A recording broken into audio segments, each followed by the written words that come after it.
At what revenue did margin matter more than growth? So let me explain like one way to think about this, right? I think at the end of the day, what you really want to make sure you're focused on, right, is like how much cash you're actually able to pull out of the business on a monthly basis. At least that's how I think about it, okay?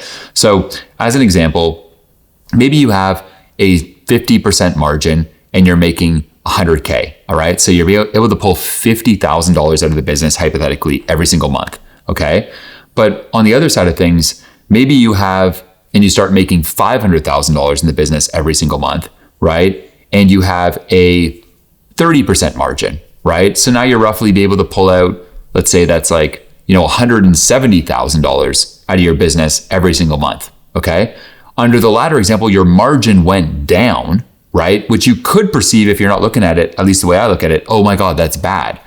But the good news is you actually made more cash that you can pull out, right? And actually pay yourself as a founder. Or, reinvest in the business, the people, the product, the systems, whatever, right?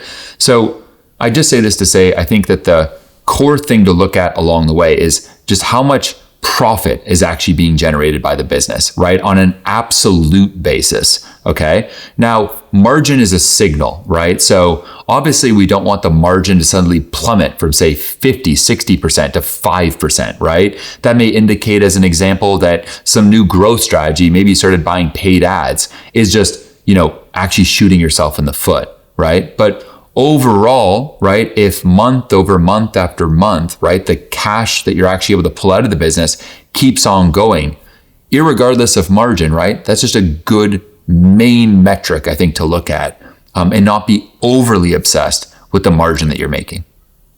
Great. So you talked about like paid ads, and maybe that's a lever, but what lever moved margin fastest, do you think? So I think the most important lever for your margin, right, is first off, having a really good CFO in your business, okay? Because you want to make sure that as a founder, you're really measuring three things constantly, right? Numbers, people, and the health of your culture, okay? Now on the numbers side, having someone that just owns those numbers, like a chief financial officer, right, is important, okay? Because I don't think there's ever just one core lever, right, that's going to impact your margin. Typically, it's a series of many small decisions that stack up, right? And if your margin's insanely low, it's probably a case of a death by 1,000 paper cuts, right? A lot of little things that stacked up that suddenly depleted your margin and take home.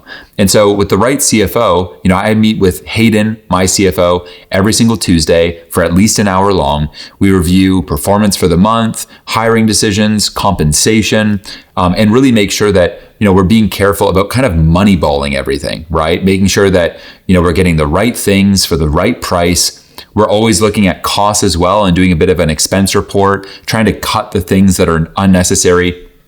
And what that makes sure of is that we're not paying for some unnecessary software for 6 months long, or, keeping someone on the team that maybe was just meant to be on the team for 60 days, right? So just being really smart to build like a lean, mean, profit cash generating machine, okay? And from these regular meetings, and then every single Friday from Hayden, I get an end of week scorecard, okay? And in that scorecard, he goes over our cash flow so far of the year, our margin, our revenue generated, the distributions, how that's performing year over year. I get a financial report.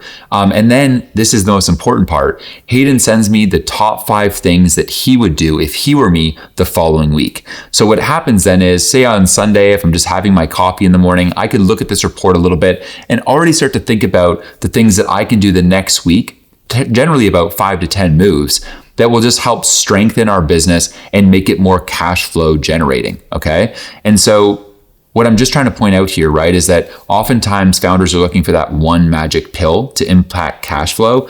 And I think that it's actually the product of hundreds, if not thousands, of just smart decisions week by week and day by day.